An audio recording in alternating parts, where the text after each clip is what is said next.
अरविंद और श्वेता में बहुत गहरा प्यार है। दोनों की शादी को 5 साल हो चुके हैं, लेकिन उनकी ज़िंदगी अभी भी अधूरी सी है क्योंकि उनके बच्चा नहीं हो रहा है।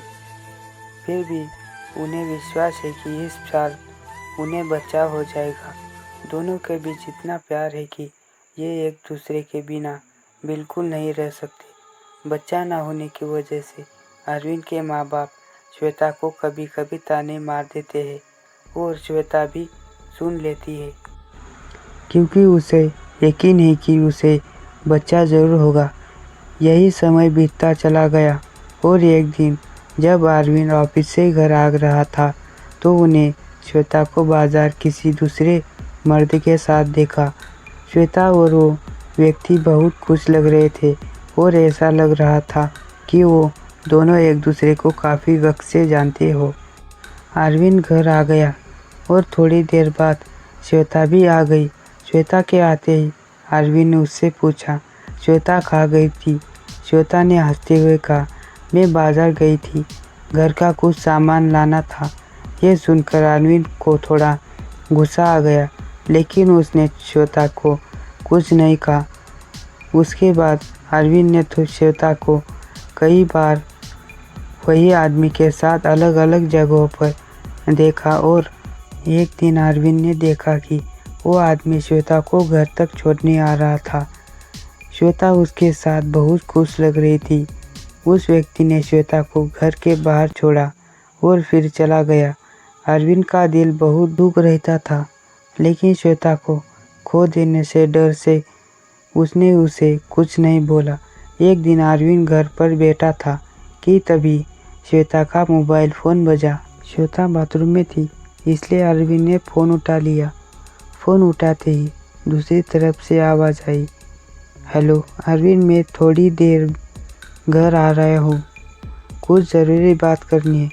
बस इतना कहकर उस आदमी ने फ़ोन काट दिया। अब अरविंद ये सोचने लगा कि उस आदमी को उसका नाम कैसे पता। अरविंद के दिमाग में कई तरह के ख्याल आ रहे थे। अरविंद को लगा कि शायद ये वही आदमी है जिसके साथ श्वेता अक्सर घूमती है। अरविंद को लगा कि शायद श्वेता उससे डाइवोर्स लेना चाहती है और इस सिलसिले में बात करने वो व्यक्ति घर आ रहा है। अरविंद बहुत उदास हो गया। वो अपनी शादी को टूटने नहीं देना चाहता था, लेकिन क्योंकि श्वेता ने धोखा दिया, उसे कुछ भी समझ में नहीं आ रहा था। अरविंद जैसे अपनी पत्नी को खोने के डर से घबरा गया था और वही ज़मीन पर गिर गया। इतने में श्वेता भी बाहर आ गई और उसने अरविंद को उठाया और पूछा, क्या हुआ? तुम तो ठीक तो हो? अरविंद ने गुस्से से श्वेता को धक्का दिया और वो गिर गई। उसका सिर पास रखे टेबल पर गिर लगा। श्वेता कोई हरकत नहीं कर रही थी।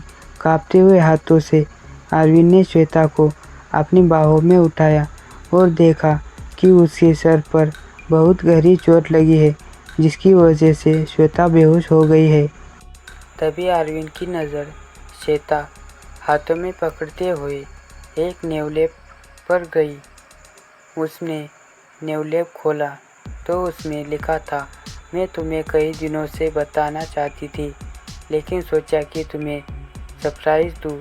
मैं पिछले कुछ दिनों से अपने इलाज के लिए एक डॉक्टर के पास गई थी और डॉक्टर मेरा ही वही कज़न था जो बचपन में फॉरेनर चला गया था। उसने मेरा ट्रीटमेंट शुरू किया था और अब मैं 2 महीने की प्रेग्नेंट हूँ। आज मैंने अपने उस कज़न को खाने पर बुलाया है। तुम उससे मिलकर बहुत खुश होंगे। तभी दरवाजे की घंटी बजती है और अरविंद दौड़कर दरवाज़ा खोलता है।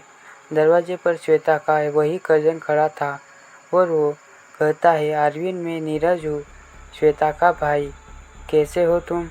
तभी नीरज की नज़र श्वेता पर पड़ती है जो खून से सनी हुई ज़मीन पर पड़ी थी।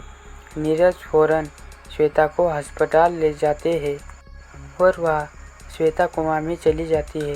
श्वेता अपने बच्चों को भी खो देती है। अरविंद अपना सिर पकड़ते श्वेता के पैरों पर बैठा उसे माफ़ी मांगना चाहता था, लेकिन श्वेता अभी भी कोमा में ही थी। एक छोटी सी गलतफहमी ने श्वेता और अरविंद के रिश्ते में भूचाल ला दिया। शिक्षा।